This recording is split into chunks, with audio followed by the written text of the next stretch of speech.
At my sister Valeria Castillo's engagement party. She told the entire room that I was no longer family. Then every card on the table was rejected. I stayed silent and handed the waiter my black card. His eyes widened in surprise. The Palacio Dorado was exactly the kind of place Valeria would choose. Marble floors, crisp white tablecloths, waiters who remembered every name. She had reserved the private dining room for 30 guests. I was not on the original list. My cousin Sofia called me 3 days earlier and said, "Just show up, don't let her erase you." So I went. I wore a simple black dress and sat at the end of the table, between Sofia and her uncle Diego. Valeria saw me the second I walked in. She did not say hello. She whispered something to her fiancé Mateo. He looked at me and shrugged. The night began well enough, with appetizers, champagne, and light conversation. Then Valeria stood up to give a toast. She thanked everyone for coming, spoke about Mateo and their future, and how grateful she was for her real family. That was when she looked straight at me. "I want to be honest tonight," she said. "Over the years, some people in my life have tried very hard to tear me down. And I have decided that from now on I will only keep close the people who truly lift me up." She paused and let the words settle. "So if anyone is wondering why certain people barely received an invitation tonight, that is the reason. Because blood does not make you family. Loyalty does." 30 heads turned toward me. I did not move or flinch. I took a slow sip of water, set the glass down, and folded my hands in front of me. Sofia squeezed my wrist under the tablecloth. What Valeria did not tell the room was why we had stopped speaking. 3 years earlier I discovered she had been telling our parents that I had a serious gambling problem, that I was drowning in debt, that I had asked her for money several times and she had been forced to cut me off. None of it was true. Not a single word. I was a contract attorney at a downtown firm. I had been working 70-hour weeks since I passed the bar exam. I had zero debt and a savings account that would have left our father speechless. But Valeria needed a story to explain why I had pulled away from the family. And the truth was too simple for her.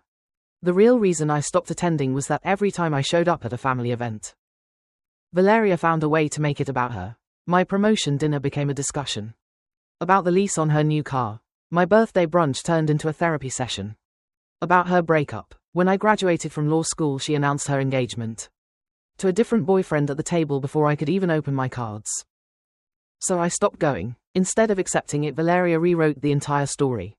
I became the jealous sister with the gambling problem, the unstable one, the issue no one talked about. The dinner continued. Valeria was the center of attention, laughing, showing off her ring. 12 courses, 3 bottles of wine per table, a dessert station that probably cost more than a month's rent. Then the bill arrived. Valeria waved a hand toward Mateo without even looking at him. "Mateo will take care of it," she said with the same ease she had used all night. The hand made a vague gesture toward him. Her head already turned to another conversation, as if paying a $4,000 check was a minor detail that would resolve itself. While she remained the center of the room, Mateo reached for his wallet. I saw it from the end of the table. He took longer than normal to pull out the card. The waiter approached with the terminal. Mateo inserted the card. He waited. The waiter waited. The machine made a short, dry sound. Mateo's expression did not change, but his fingers did. They tightened slightly on the edge of the table. "Must be a mistake," he said. "Try this one." He pulled out another. The waiter processed it without comment. Beside me, Sofia had stopped talking to the man on her right. Gradually, the way someone begins to hear something they would rather not hear. Second rejection. Valeria was still talking to her future mother-in-law about flowers. She had not noticed anything or was pretending not to, which with her was hard to tell. Mateo pulled out a third card, this time with less conviction, and placed it on the leather tray with flat fingers as if depositing rather than handing it over. The machine beeped again, declined. The silence that followed was not immediate. It came in layers. First the people near the waiter fell quiet, then those farther away, who felt the temperature change without yet knowing why. By the time Valeria lifted her eyes from her conversation, 30 people were staring at the end of the table where Mateo had 3 declined cards. And no explanation. I turned to the waiter. "Allow me." I opened my purse, took out the card, and placed it on the tray without noise, without comment, without looking at anyone but him. Matte black. No raised numbers. The waiter took it. I entered my PIN. Approved. I put the card away. Picked up my water glass. And drank slowly. There was no applause. No comment. But the 30 heads that had turned toward me. During Valeria's toast now turned again. This time the silence was different. It was not the silence of discomfort. It was the silence of people recalculating. Something they thought they understood. Valeria looked at me for the first time since I had entered the room. She said nothing for 3 full seconds. Then raised her glass. Thank you, she said. Just that. No name. No sustained eye contact. The words spoken toward the center of the table as if for everyone or no one in particular. Sophia squeezed my wrist under the tablecloth again. I did not answer with words. I simply let her hand stay there. The night ended 40 minutes later. Guests said goodbye with hugs. Promises to call. Comments about the ring. Matteo shook hands with a smile that did not reach his eyes. Valeria received every embrace with the ease of someone who had practiced being the center of attention. Her entire adult life. I put on my coat, picked up my purse, and stepped into the hallway. Before the goodbyes finished, Sophia caught up with me at the door of the Palacio Dorado. Wait, she said. I stopped. Are you all right? She asked quietly. Not the polite, all right. The real one, the one she had asked since we were children. And knew the difference between the two. Yes, I told her truthfully. She looked at me a few seconds longer. As if checking, then nodded. Call me tomorrow. I stepped out into the street. The air hit me directly. I walked half a block. Took out my phone, and opened the banking app. Not to check if I had enough. But to see the number. To remind myself once more that what I had placed on that table tonight was not a gesture, it was years. I closed the app and kept walking. My grandmother Lucia died on a Tuesday in October at the age of 78. In her home with her affairs in order. That was how she lived and how she left. Without scandal, without debt, without asking anything of anyone. The will was read 4 days later in her lawyer's office. We were all there. My parents, my uncles, Valeria, who at the time was 23 and had arrived. With eyes still red from the mass.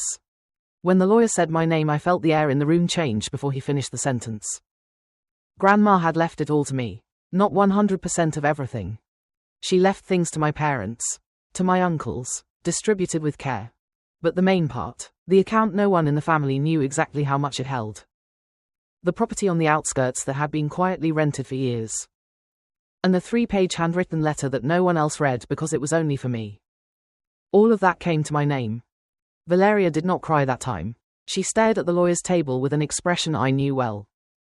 The one she wore when she was calculating. On the way back to the car, my mother said that grandma had always loved me differently. She said it like an observation. But we both knew she meant something else.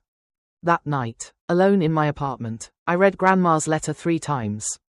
The last line said, "What is inherited through work is not lost. What is received without deserving it does not last either. You know which one you are." I kept it. I called the financial advisor recommended by the senior partner at my firm. I invested, diversified, and told no one. 18 months later the card arrived. The first time I used it was to pay the first month's rent on my own apartment. The one I chose alone in the neighborhood I wanted, without consulting anyone. What Valeria had built around my name over those years I learned in pieces. First a hint that reached me secondhand. Something someone had said to someone. Then the call from my father in the voice he used when he had already reached a conclusion. But still gave you the chance to contradict it. Then the family events to which I simply stopped. Receiving invitations without explanation. Only the gradual silence of someone removed from a list. Gambling problem, debts, money asked for and not returned. None of it was true. I had been working 70-hour weeks for years in corporate contracts. With zero debt and an account that would have left anyone at that table speechless. But Valeria needed a story that explained why I no longer appeared. And she chose the one that left her as the generous victim who had tried to help me. What she never said was the real reason. The real reason was that every time I appeared at a family event, Valeria found a way to make it hers. My promotion dinner. My birthday brunch. The day I graduated from law school, she announced her engagement. At the table before I could open a single card. So I stopped going. And instead of accepting it, Valeria rewrote everything. I did not confront her. I did not go to defend myself. I took note, kept working, and stored every piece of data in a place no one could touch. Not out of spite, but for clarity, because I learned from Grandma Lucia that some battles are not won the moment they begin. They are won when the bill comes due. That night back in my apartment, I put water on for tea and sat on the sofa. Still wearing my coat, I was not cold, it was just that I had not moved since I walked in. I stayed like that for a few minutes. Then I took off the coat, hung it up, poured the tea, and opened my work email. There were 3 messages from clients. A note from the senior partner that said, "Good work this week," in his usual economy of words. And a request for a meeting Monday with the most important client the firm had brought in that quarter. I answered them all. At 11:15 a message from Sofia arrived. Matteo asked Valeria who you were. She told him you were the one who always complicates everything. I read it once, closed it, and finished my tea. Matteo was going to find out for himself who I was. He did not need Valeria to explain it. The people who pay $4,000 in silence and go home to answer work emails do not need anyone to introduce them. Time does that better than any conversation. And I had time. Monday morning I arrived at the firm at 7:30. Before everyone else, as always. I poured coffee from the hallway machine, turned on the computer, and opened the contract I had pending from Friday. I worked 2 solid hours without interruption. At 9:15 the phone rang. Unknown number. I let it go to voicemail.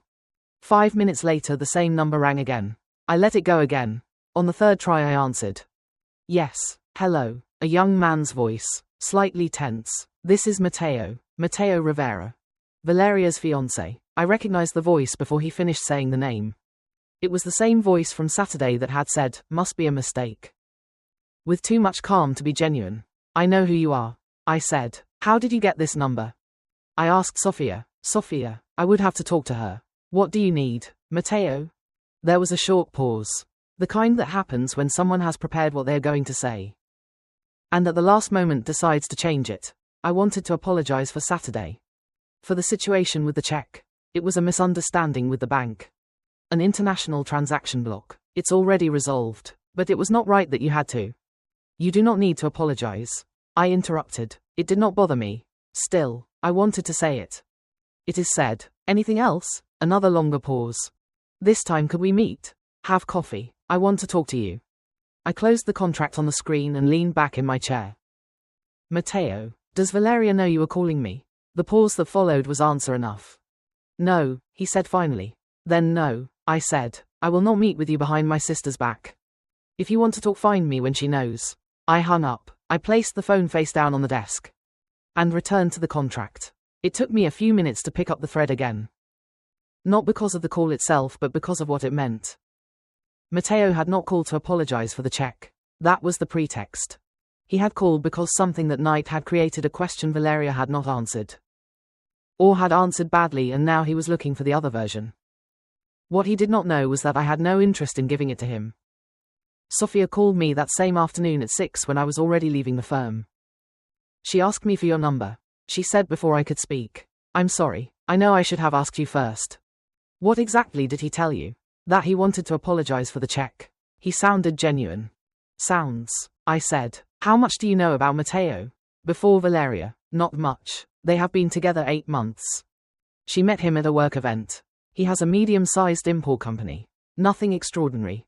According to Valeria it is going very well. But according to what I saw Saturday, 3 declined cards are not necessarily a sign of bankruptcy. I said. They could be blocks. Spending limits. Anything. Yes. But all 3. I stayed quiet a moment. Sofia, has Valeria said anything to you about me these years? About why we grew apart? The silence that followed was uncomfortable. Which meant yes, she had said something. She told me a version. Sofia said slowly. That you had gone through a difficult time. That she had tried to help you and you had pulled away. She implied it was money. That you had made bad decisions. I let it sit there a moment. Not to create effect, but because I needed to decide how much to say and when. Sofia, how much I earn no one in this family has any idea, and that was a decision I made. Not a secret out of shame. I have been an associate for 6 years at a corporate contracts firm. I have had partnership in the firm for 2 years. I have no debts. I have never had a gambling problem. What I have is a sister who needed a story and chose the easiest one to believe. Silence on the other end. Why did you never say anything? Because defending myself. would have been acknowledging that the accusation had weight. And it did not. Sofia took a moment to answer. When she did, her voice was different. Quieter. What are you going to do? Nothing. For now. Keep working. Let things fall into place on their own. Matteo is probably going to keep looking for you. And if what he wants is genuine. If he really has doubts about Valeria. I opened the car door and sat inside without starting the engine yet. Then let him talk to her. I said. I am not the referee of their relationship. What I did not tell Sofia that afternoon was that Matteo was not the only one who had called that day. My mother had left a voicemail at 2 in the afternoon. I had not listened to it until 5. Between meetings. 48 seconds. Her voice had that specific tone she uses when she wants to sound casual and is not. Daughter, I was just calling to see how you are. Valeria told me you went to the party. How nice that you went. Call me when you can. I listened to it twice. I saved it without answering. My mother had not called to see how I was. My mother had called because Valeria had told her something about Saturday night and she wanted to hear my version before forming an opinion. Or after she had already formed one. Which was more likely. The difference between my mother and my father was that my father asked directly. Even if he already had the answer ready. My mother asked sideways with questions that seemed casual and were not. I did not call her that night. I made myself something to eat. Reviewed pending work emails, and at 9:30 sat down with the contract I had not finished that morning. I closed it at 11:15.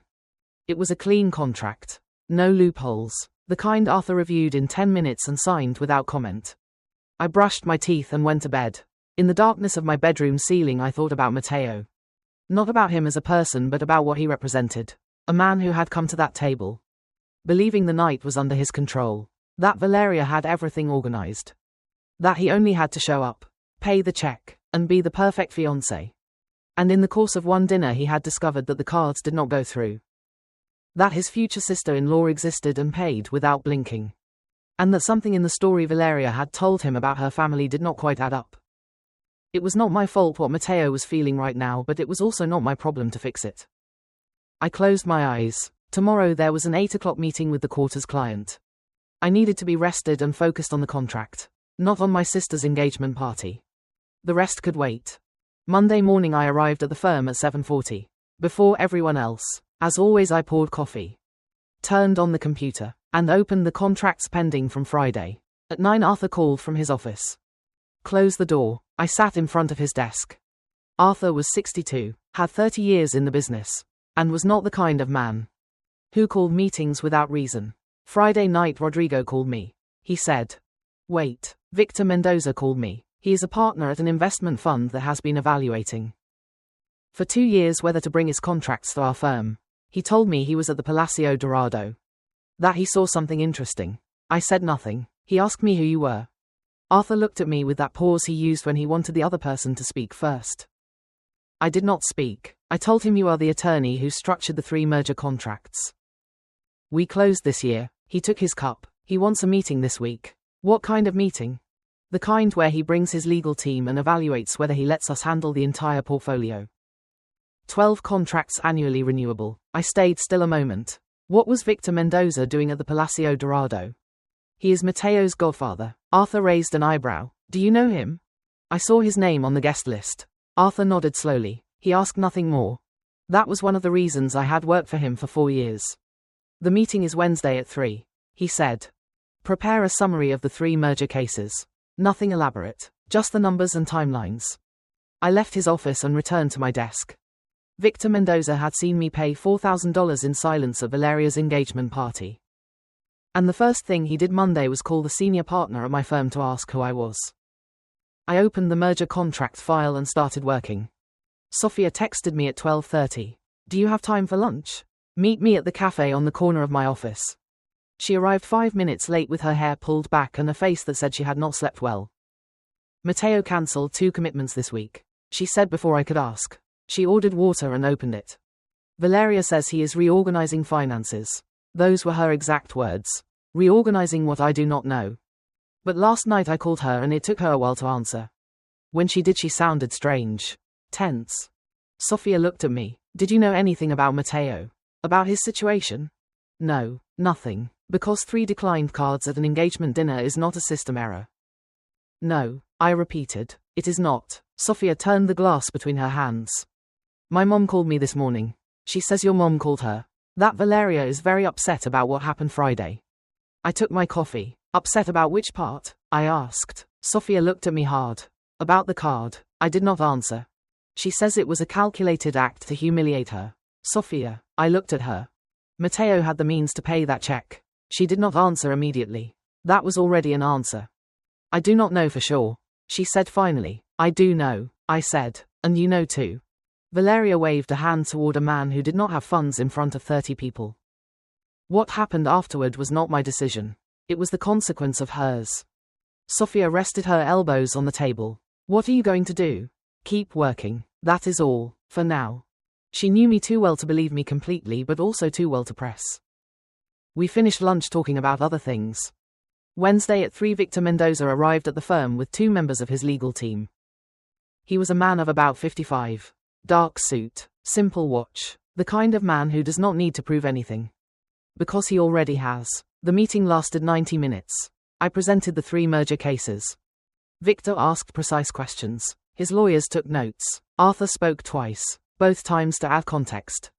About the firm, the rest of the time it was me. At the end, Victor gathered his papers and looked at me directly. Last Friday, he said, I saw how you handled a difficult situation.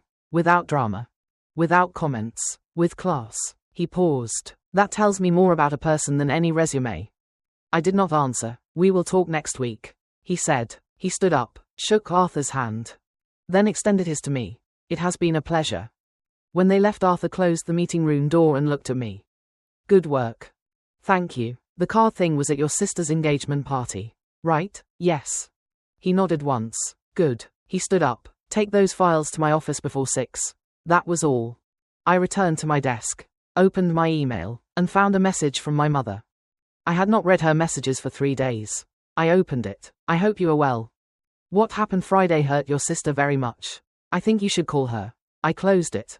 I opened the contract file and kept working. Outside, the afternoon advanced without asking anyone. Thursday, a message from Matteo arrived. I do not know how he got my number. Probably asked Sofia or looked it up himself. The message was short. Hi, this is Matteo Rivera. I would like to talk to you when you have a moment. No drama, just talk. I read it twice. I put the phone away without replying. At 6 in the evening, when I left the files on Arthur's desk, I ran into him in the hallway. Victor confirmed the meeting for Monday. He said bring 3 more people from his team. Good. Does he want me to prepare anything additional? Just what you have. That was enough.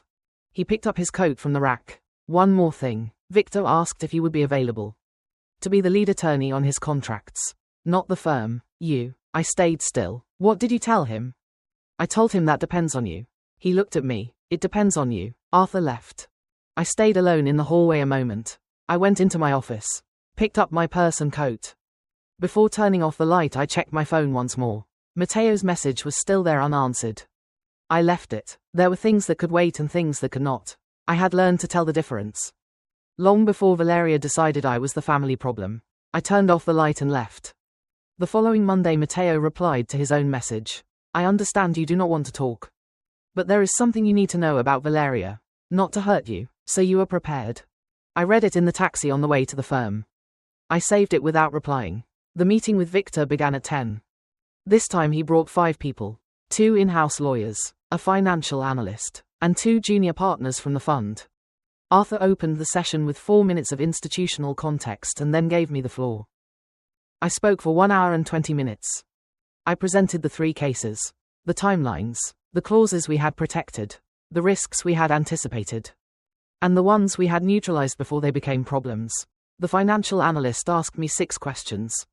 I answered them all without consulting notes. When we finished, Victor asked me to stay. While the rest left, Arthur also stayed, but Victor looked at him in a specific way. And Arthur said he would give us a few minutes. Victor closed the folder in front of him. At the party last Friday, he said, I asked Matteo who you were. He told me you were Valeria's problematic sister. He looked at me. Monday I realized it was probably the other way around. I said nothing. I have known Matteo since he was born. His father and I were partners for 12 years. He paused. What happened that night with the cards was not a technical error. I know. Matteo has a financial situation. That Valeria either does not know or prefers not to know. That is a problem he has to solve. He looked straight at me. What worries me is that Valeria is building a marriage on incomplete information. That is between them. Yes, he said, but you're a contract attorney. You know better than anyone. What happens when two parties sign something without reading the fine print? I stayed still. I am not asking you to do anything, he said. I am just telling you what I saw. He stood up. I will talk to Arthur this week to formalize the agreement. I want you to be the one handling the contracts. He extended his hand. I shook it. He left. I stayed alone in the meeting room for exactly 2 minutes. Then I gathered my papers and returned to my desk. That afternoon Valeria called me for the first time in 3 weeks. I did not expect it. I saw her name on the screen and stared at it through 3 full rings. On the 4th I answered. Hello, I said. Hello. Her voice was flat, not the tone she used when she wanted something. The tone she used when she was evaluating. Do you have a moment? I have 10 minutes. Brief silence. What happened Friday was humiliating, she said. For Matteo. I answered. For me. Her voice rose a little. You did it on purpose. You waited for that moment. Valeria. Matteo tried to pay with 3 different cards. I did not control that. But you did control how you reacted. You could have passed the card without anyone noticing. Without that silence. Without the way you did it. I leaned back in my chair. Did you want me to pay in secret? I wanted you not to turn it into a spectacle. I did not turn anything into a spectacle, I said. I turned to the waiter, took out the card, and placed it on the tray. That was all. 30 people were already looking at you from your toast. Silence. Matteo has nothing to do with you, she said finally, her voice lower, more controlled. Whatever you feel toward me, toward our family, he should not have to pay for it. I agree. Tell him that. What does that mean? It means that if his financial situation is a problem, it is a conversation you and he have to have. Right? Another longer silence. How do you know he has a financial situation? She asked. She said it slowly, carefully, like someone who had just heard something she did not expect. I did not answer immediately. Valeria, I said, 3 declined cards in one night are not an accident. It could have been a bank block. It could have been. It was not a bank block. Long silence. Who told you something? Her voice changed. Now it was sharper. Was it Sophia? Was it someone from the party? No one told me anything.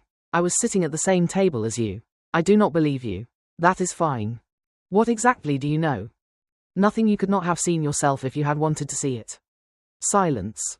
You are incredible, she said, low, without shouting. Which was worse? You always have to be right.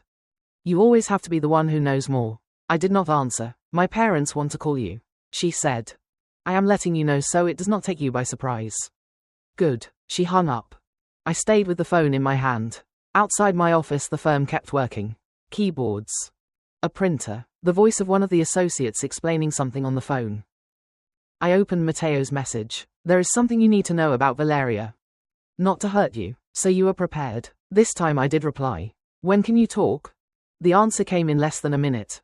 Tomorrow, wherever you say. That night I did not talk to anyone. I heated something in the microwave. I ate standing in front of the kitchen counter. And reviewed the Selena's contracts Arthur had sent me to analyze before Wednesday. They were 4 documents. The first had 17 pages. The last 32. I read them all. At 11:30 I saved the files, turned off the computer, and went to sleep. I did not think about Valeria. I did not think about Matteo. I did not think about my parents. Or the call my sister said was coming.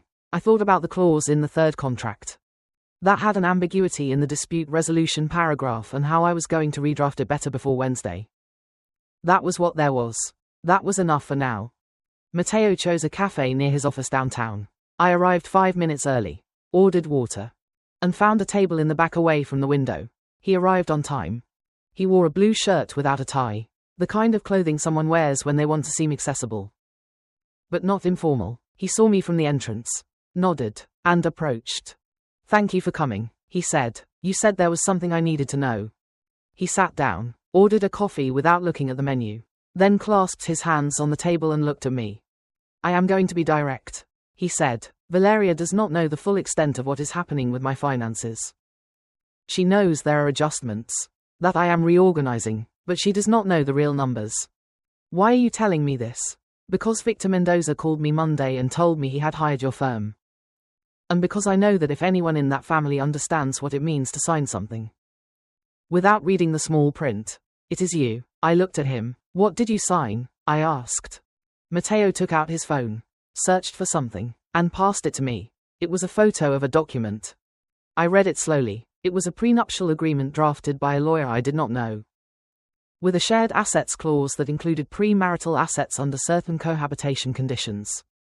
When did you sign this? I asked. 3 weeks ago, before the engagement party. Valeria read it. Her lawyer reviewed it. He paused. The lawyer my mother recommended. I set the phone on the table. What is your exact financial situation? I asked.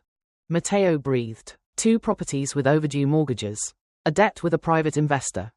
From a deal that did not close as expected. And a pending civil lawsuit from a former partner. Valeria knows about the lawsuit. She does not know about the overdue mortgages. She knows there are arrears. She does not know how many months. How many months? 4 on one, 6 on the other. I leaned back in the chair. Matteo, I said, why are you telling me this? He looked straight at me. Because Valeria has talked to me about you. No, well, you already know that. But among everything she said, there was something that kept repeating. She said that you always knew things no one else knew, that you were always one step ahead. And when I saw you at that party, and then when Victor told me who you really were, I understood that what Valeria called a problem was actually something different. I said nothing. I am not asking you to protect her, he said, nor to protect me. I am telling you that she is going to marry a man who has a situation she does not fully know. And that the contract they signed leaves her exposed if things go wrong. Why do you not tell her yourself? I tried twice. Both times she changed the subject. The first time she said those conversations stressed her before the wedding. The second time she got angry and said I did not trust her. I looked at the photo of the document still on his phone screen. Do you want me to tell her something? No. He shook his head. I want you to know what there is, in case at some point she needs you. Even if right now she does not want to need you. I stayed silent a moment. The lawyer who drafted that contract made mistakes. I said, the shared assets clause has a time window. That can be interpreted in 2 ways. If things go wrong, a judge could read it in favor of either of you. Depending on the context. Do I know? Does Valeria know? No. I picked up my glass of water and drank. What do you expect to happen? I asked. That things improve before the wedding. I have a deal in process that should close in 6 weeks. If it closes, the mortgages get caught up and the debt with the investor is partially settled. He looked at me. But if it does not close, I am going to have to tell Valeria everything before we sign anything else. And if she decides not to marry when she finds out. He did not answer. That was also an answer. I stood up, picked up my purse and jacket. I am going to tell you something, I said. Not as Valeria's family member. As an attorney. Because that is the only thing I am in this conversation. I looked at him. A contract signed with incomplete information has problems from the origin. It does not matter if things improve afterward. The problem is on the paper. Matteo looked at me without saying anything. If that deal does not close, I continued. Talk to her before the wedding, not after. I left a bill on the table for the water and walked out. I walked 3 blocks before taking out my phone. I had a missed call from my mother. I ignored it. I had a message from Sophia. How did it go? I replied. Fine. I will tell you later. I put the phone away and kept walking. What Matteo had told me did not surprise me. What did surprise me was something else. Something I was not going to tell anyone yet. That Valeria, with all her skill at rewriting stories and distributing blame, had signed a contract without reading it properly. She had spent years telling my parents that I was the unstable one. The one who did not know how to manage her life. Meanwhile, she had put her signature on a paper drafted by her fiancé's mother's lawyer. Without asking a single question. I did not feel satisfaction. I felt something more like exhaustion.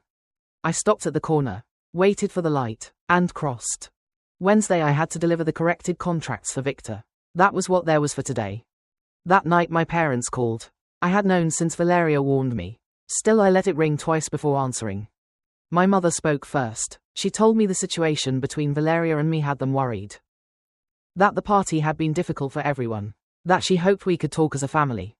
I told her I was fine and that there was nothing urgent on my part. Then my father spoke. It was shorter. He asked if I needed anything. I said no. Before hanging up, my mother added, Valeria says you are in contact with Matteo. I stopped. Valeria is mistaken. I said. Silence. That is fine. my mother said. I just wanted to know. We hung up. I stayed with the phone in my hand. Matteo had not asked for discretion, but I had not promised him anything either. What I did know was this. Valeria was already monitoring, already putting pieces together. And the deal Matteo was hoping would close in 6 weeks could go well or it could not. Either outcome was going to change everything. I opened the Victor contract document and started working on the clause in paragraph 17. Outside it was raining. Inside the numbers were exact and did not lie to anyone. Matteo's deal did not close. I found out from Sofia one Tuesday afternoon, while I was at the firm reviewing the final draft of Victor's contracts. Matteo postponed the wedding, she wrote. Valeria just called me crying. She did not give me details, only that she needed time to think. I read it, put the phone away, finished the paragraph I was reviewing. 10 minutes later I replied, all right, I do not know. She is at your parents' house. I closed the document, saved the changes, and sent it to Arthur. Then I put on my jacket and left. I did not go to my parents' house. I went to the supermarket, bought what I needed for the week, returned to my apartment, and heated water for tea. I sat on the sofa with the glass between my hands and stayed still a moment. Valeria was at my parents' house. That meant my parents were going to call me before the night was over, and when they called, the conversation was going to go in a specific direction. That I knew something, that I had not said anything, that was one more betrayal to add to the list. The phone rang at 8:15. It was my mother. I answered. Your sister is devastated, she said, without greeting, straight to it. I am sorry. Matteo confessed to her this afternoon that he has debts, that the wedding has to be postponed, that he needs time to sort out his situation. Her voice had that tension I have known since childhood, the one that appears when she is about to say something that will not be easy to hear. Valeria says you knew. I stayed still. Valeria says Matteo told you. My mother continued. That you met, that you had information and said nothing. That is what Matteo said. That is what Valeria says. And Matteo. Silence. Matteo is not talking much right now. My mother said. Mom, I said. Matteo asked to meet with me. We talked. He told me he had a financial situation. Valeria did not know completely. I told him he had to tell her before the wedding. That is what happened. And it did not occur to you to call her yourself? No. Why not? Because it was not my place. She is your sister. Yes. And Matteo is her fiancé. If he had something to tell her, it was his responsibility, not mine. Long silence. She feels you abandoned her. My mother said. Lower. Different. Valeria has spent 3 years telling you that I have a gambling problem. She has spent years turning every one of my achievements into a story about her. She has spent years rewriting everything that happens in this family to come out as the victim. I paused. I did not abandon her. I stopped appearing. Because every time I appeared, something of mine disappeared. Silence. That is not fair, my mother said. When I graduated from law school, she announced her engagement at the table before I could open a card. That was fair. My mother did not answer. I am not calling to argue. I said. I am answering because I answered, but I am not going to come to the house tonight. And I am not going to call Valeria to apologize for something I did not do. No one is asking you to apologize. Not yet. Silence. Your father wants to talk to you, she said. This week I can do Thursday. I hung up. I finished my cold tea. Sofia texted me at 9. Valeria showed your mom the messages Matteo sent you. The first one and the one you replied to. I read it twice. Matteo had shown Valeria the conversation. Or Valeria had checked his phone. I did not know which was worse for him. I replied to Sofia. Does she know the content of the meeting? I do not think so. Only the messages that you met. Good. Are you all right? Yes. I put the phone away and opened the computer. I had an email from Arthur sent at 6 in the evening.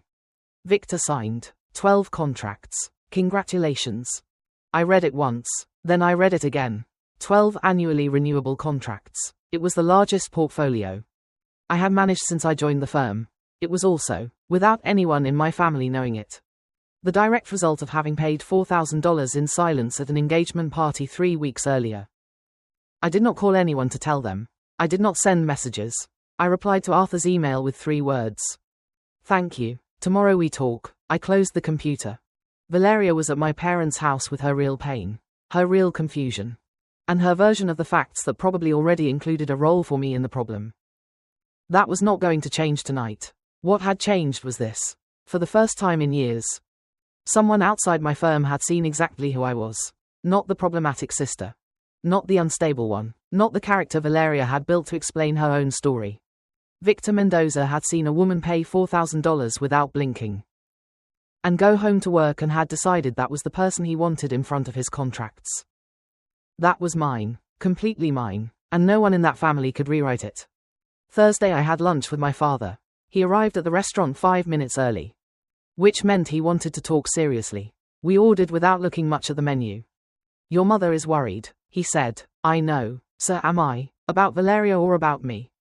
He looked at me. About both. I took water. I waited. What you said the other day about law school started with Valeria's announcement. Yes, you are right. He said it without evasion. Without preamble. We allowed it. Both of us. We should not have. I did not answer immediately. It was the first time in years my father had told me something had not been right. Without conditions. Without the, but, that always came afterward. Thank you for saying it, I said. Valeria is going through a difficult time. I know, but that does not mean what happened before did not happen. He looked at me. Are you going to call her when she is ready for a real conversation? Yes. And if that moment never comes, then no. My father nodded slowly. He did not say it was all right. He did not say it was wrong.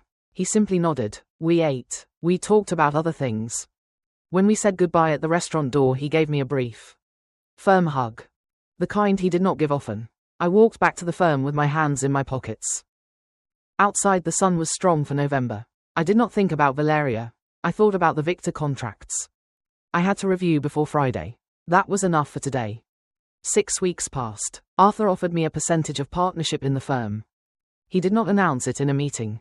He called me to his office one Friday at 5 in the afternoon. Put the papers on the desk. And told me to review them over the weekend. I reviewed them that same night. Monday I signed. I did not call anyone to tell them. Sophia found out because I invited her to dinner. And paid without looking at the check. She asked what we were celebrating. I told her in promotion. She asked what kind. I told her the kind that cannot be explained at dinner but is noticed in the coming years. She smiled. We toasted. That was enough. Valeria called me one Saturday morning, 7 weeks after the engagement party. It was not the kind of call I had imagined. It did not come with accusations or the tense tone of the last times. It came in a low, tired voice, like someone who has been carrying something heavy for too long, and finally sets it down. Can you talk? She asked. Yes. Matteo and I broke up. I said nothing. It was not sudden, she continued. It was long. First the cards. Then he told me about the mortgages. Then I found the messages with his lawyer about the lawsuit. She paused. There are things I did not know. Many things. I am sorry, I said. You are sorry for real? It was a direct question. I considered it. I am sorry you are going through this, I said. I do not regret what happened, but I do regret what you are feeling now. Brief silence. I know Matteo talked to you, she said. Mom told me what you told her. That he had to tell me the truth before the wedding. Another pause. Why did you not tell me yourself? Because it was not my place. I am your sister. Yes. And you spent 3 years telling our parents that I had a gambling problem. Silence. I know, Valeria said. She said it without defense. Without the, but. Just, I know. Quiet and alone in the sentence. I leaned back on the sofa and waited. I made it up, she said. It was not a misunderstanding. It was not that someone told me something and I repeated it. I invented it because I needed an explanation for the fact that you were pulling away. And I did not want to accept why. Her voice did not break. It was even, controlled. Like someone who had rehearsed this. I needed it to be your fault. I said nothing. I am not going to ask you to forget it, she continued. I know it does not work that way. I just wanted to tell you that I know, that it was a lie, that I did it. A car passed outside. The apartment was silent. How long have you been preparing this call? I asked. 3 weeks. Have you gone to therapy? I started a month ago. I nodded alone. Even though she could not see me. Good, I said. That is all. For now, yes. Silence. Can we see each other at some point? She asked. When you are ready for a conversation. That is not about you or about me, but about both of us. Yes. I do not know if I know how to do that. That is why you are in therapy. Something that sounded almost like a short laugh. Not happy but real. All right, she said. When I am ready I will call you. Good. We hung up. I stayed with the phone in my hand for a moment. I did not feel relief. I did not feel anger. I felt something more like order. Like when you review a contract that had errors from the origin. And finally someone acknowledges which ones they were. It was not the end of anything. It was only the first paragraph drafted correctly. 3 months after the engagement party at the Palacio Dorado, Arthur introduced me. In the partners' meeting as a formal participant in the firm, Victor attended. It was not obligatory for him. He came anyway. When the meeting ended, he approached and shook my hand. "How is your family?" he asked. "Fine," I said. "Reorganizing." He nodded. "Families do that." He left. Arthur waited until the room was almost empty to speak. "How do you feel?" he asked. It was the first time in 4 years he had asked me that question. "Ready," I said. He nodded once. "Good." He picked up his jacket and left. I stayed alone in the room. Through the window you could see the city center, the buildings, the quiet midday traffic. I thought about my grandmother Lucia in her kitchen. In the afternoon she told me that the money you earn is yours. I did not think about Valeria. I did not think about Matteo. Nor about the declined cards. Nor about the toast at the party. That was already where it needed to be. I picked up my purse, my jacket, and left. I had contracts to review. I had work. I had a life I had built alone, with time and without making noise, and that no one had placed there except me. That was exactly what Grandma had said would happen, and she was right. Sofia sent me a message that night. "Did you know Valeria is in therapy?" "Yes, we talked." "Yes," and I took a moment to reply. "It is going to take time, but it is all right." "Are you all right?" I thought about it for real before answering. Not the quick polite, "all right." The real one. "Yes, completely." Sofia sent a single emoji. A green dot. Her way of saying she believed me. I put the phone away and opened the computer. Victor had sent the first contract of the new cycle at 4 in the afternoon. 12 pages. Clean clauses. No ambiguities. Exactly as we had drafted them. I started reviewing it from the beginning. Outside it was night. Inside the computer light was steady and clear. I did not need anything more than that. Thank you for listening to today's story. Don't forget to like, share, and subscribe to support the channel. See you in the next story.